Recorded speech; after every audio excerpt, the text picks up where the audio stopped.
Salut et bienvenue à tous chez Motocard.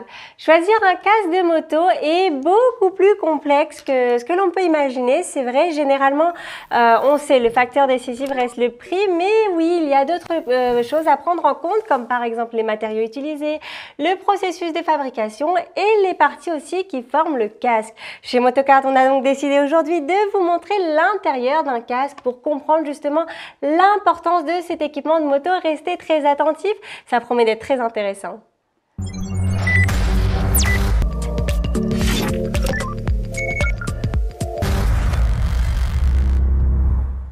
Pour vous expliquer comment est l'intérieur d'un casque, on va commencer tout simplement par vous parler donc des principales parties d'un casque, qu'on parle d'un casque jet, modulable ou intégral.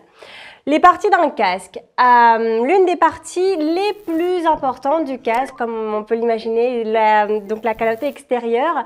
Il s'agit donc de cette fine couche qui peut être fabriquée de différents matériaux, thermoplastiques, fibres de verre, tricomposite qui est un mélange de fibres de carbone, de verre et d'aramide, ou tout simplement la fibre de carbone qui est très connue.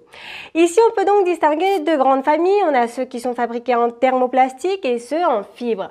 Les processus de fabrication sont généralement semblables et oui, c'est généralement un moule donc, qui est utilisé pour le processus de fabrication. Beaucoup de fois chez Motocard, on parle de l'EPS. Alors de quoi s'agit-il? Il s'agit de la calotte intérieure. Il faut savoir que l'EPS est fabriqué en polyester avancé et peut être fabriqué aussi de plusieurs couches, de différentes densités, pour obtenir ici vraiment la meilleure résistance et absorption des impacts.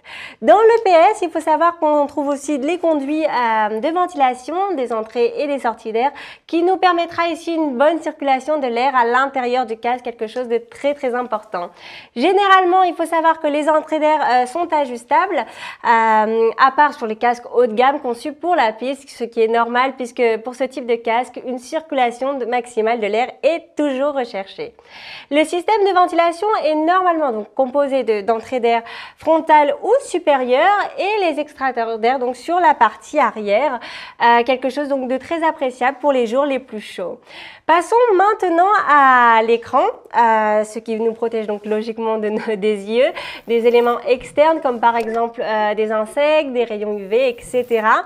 Il y en existe de plusieurs types selon le type de casque et aussi du fabricant, mais il faut savoir que voilà, tout simplement, ils sont généralement faits en polycarbonate.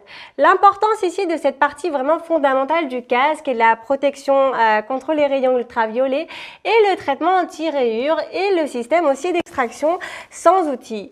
Prenez aussi en compte que l'on peut installer parfois une lentille anti-buée, vraiment très pratique donc pour les changements de météo.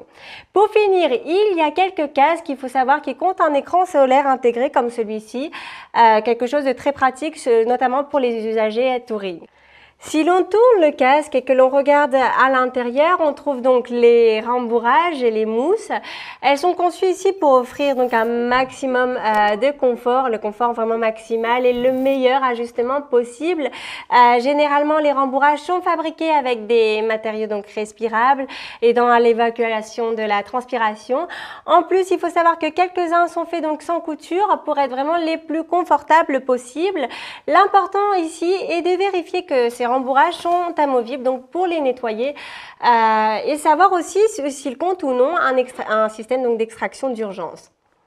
Concernant maintenant la fermeture du casque, il faut savoir qu'il en existe deux types. On a donc la double boucle ou la jugulaire, donc micrométrique. Il faut savoir que la double boucle est celle qui nous permettra donc de rouler en circuit et la micrométrique, celle qui est donc plus pratique à actionner.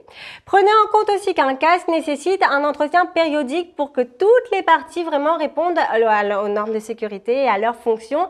Chez Motocard, il faut savoir qu'on recommande par exemple de renouveler son casque de moto tous les 5-6 ans, plus ou moins, puisque les matériaux perdent bel et bien leurs propriétés petit à petit.